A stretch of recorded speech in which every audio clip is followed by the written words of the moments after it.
Amém, Jesus. A paz do Senhor, irmãos. Eu quero deixar um versículo da palavra nesta noite e um breve comentário para a nossa meditação. O que se pronuncia no último ano que iniciamos é sobre um grande avivamento sobre o povo que se diz ser um povo de Deus.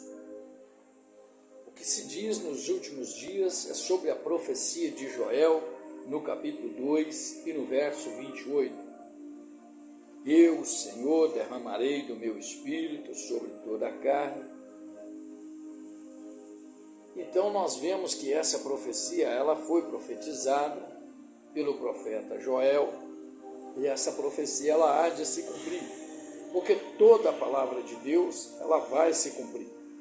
Porque o próprio Senhor, ele disse: tudo há de passar, mas as minhas palavras não passam. O que nós precisamos entender nesta última hora é que não tem como haver um avivamento sem a aplicação da palavra. Para que haja um avivamento, é preciso das pessoas sofrerem um impacto, um choque da realidade. E pensando nisso, eu resolvi pronunciar nesta noite de quarta-feira sobre o trecho mais conhecido da Bíblia Sagrada. Nós vamos pegar 2 versículos da Bíblia nesta noite, contendo o mesmo conteúdo. Evangelho de João, no capítulo 8 e no verso 32. Nós vamos ler o verso 32 e nós vamos saltar alguns versículos e vamos ler o verso 36 para nós frasearmos o que está escrito no verso 32. No verso 32 está escrito: e conhecereis a verdade, e a verdade vos libertará. O verso 36, o mesmo Deus, ele diz: pois se o Filho vos libertar, verdadeiramente sereis livres. Conforme eu havia te dito, você precisa entender. Você que é pastor de uma grande igreja, de uma pequena igreja, de uma grande congregação, de uma pequena congregação, você precisa entender que não tem como uma pessoa ser avivada sem ele receber a aplicação da palavra. Porque existe muitos profetas, existe muitas pessoas que pregam, mas pessoas que aplicam a palavra são poucas. Existem pessoas que talvez tenham um argumento, tenham uma mensagem muito melhor do que a minha, mas ele não tem a disposição, a coragem que eu tenho de enfiar o dedo na sua ferida e arrancar a casca do seu machucado e fazer ele sangrar novamente, para que você lembre de onde tu caiu, para que você lembre aonde tu pecou e volte às práticas dos primeiros amor. Você precisa entender que igreja é igreja, mundo é mundo. Quando o Senhor disse: conhecereis a verdade, ele estava praticamente dizendo: eu vou enviar alguém que vai te apresentar a verdade. Porque este evangelho que está sendo pregado, ele não tem verdade nele. Este evangelho de venha como está, fica do jeito que veio, e eu te acrescento como profeta, isso não te leva em lugar nenhum. O evangelho que te leva para o céu é um evangelho de renúncia.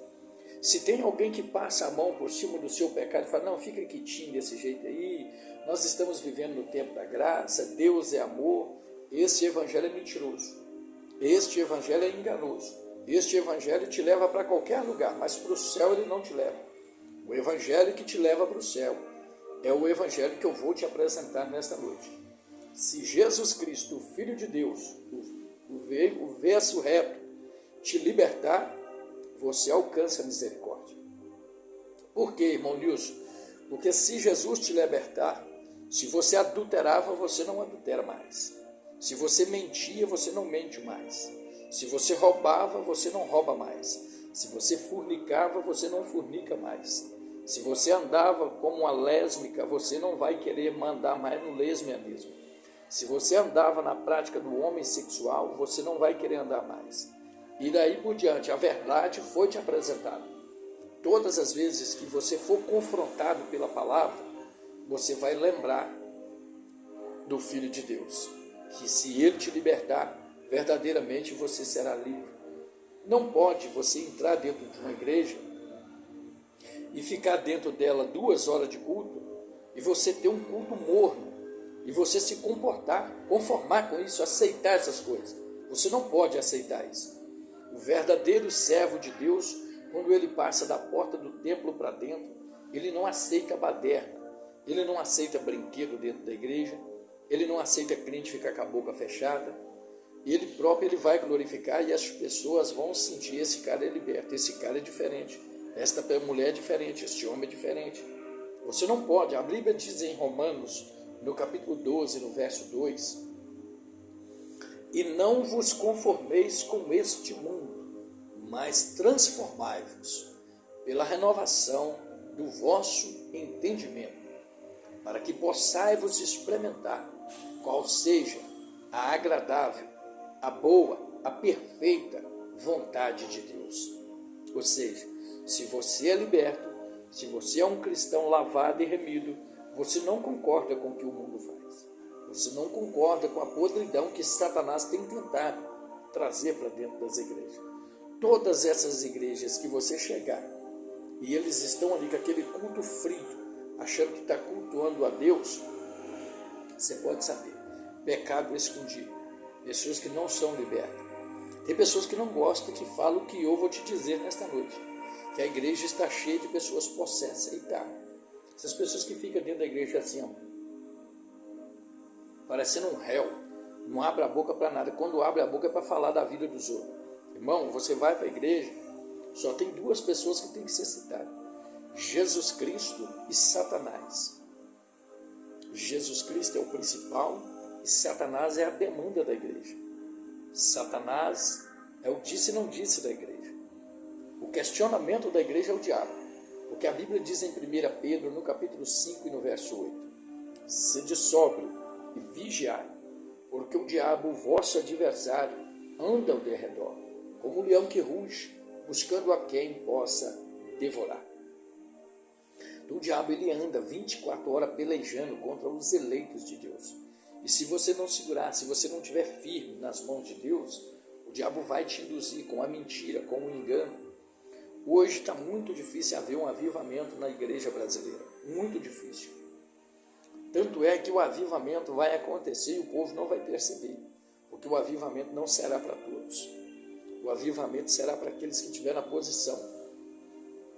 O Espírito Santo ele sai pela igreja passeando. Quando ele acha alguém com a boca aberta, glória a Deus, aleluia, Deus é santo, adorando ao Senhor, esta pessoa é cheia, esta pessoa é avivada, esta pessoa está buscando. Agora, essas pessoas que ficam dentro da igreja, parecendo um réu, parecendo um capitão, parecendo um coronel, estas pessoas não vão receber nada. E eu fico indignado quando as pessoas falam que o batismo com o Espírito Santo não é para todos. Eu não acredito nisso, eu não acredito. Porque a fonte que eu fui buscar, ela não para de jorrar. Eu prego um Deus que ele está pronto para batizar. Porém, ele não batiza pessoas em pecado. Ele não batiza adúlteros. Ele não batiza prostituta.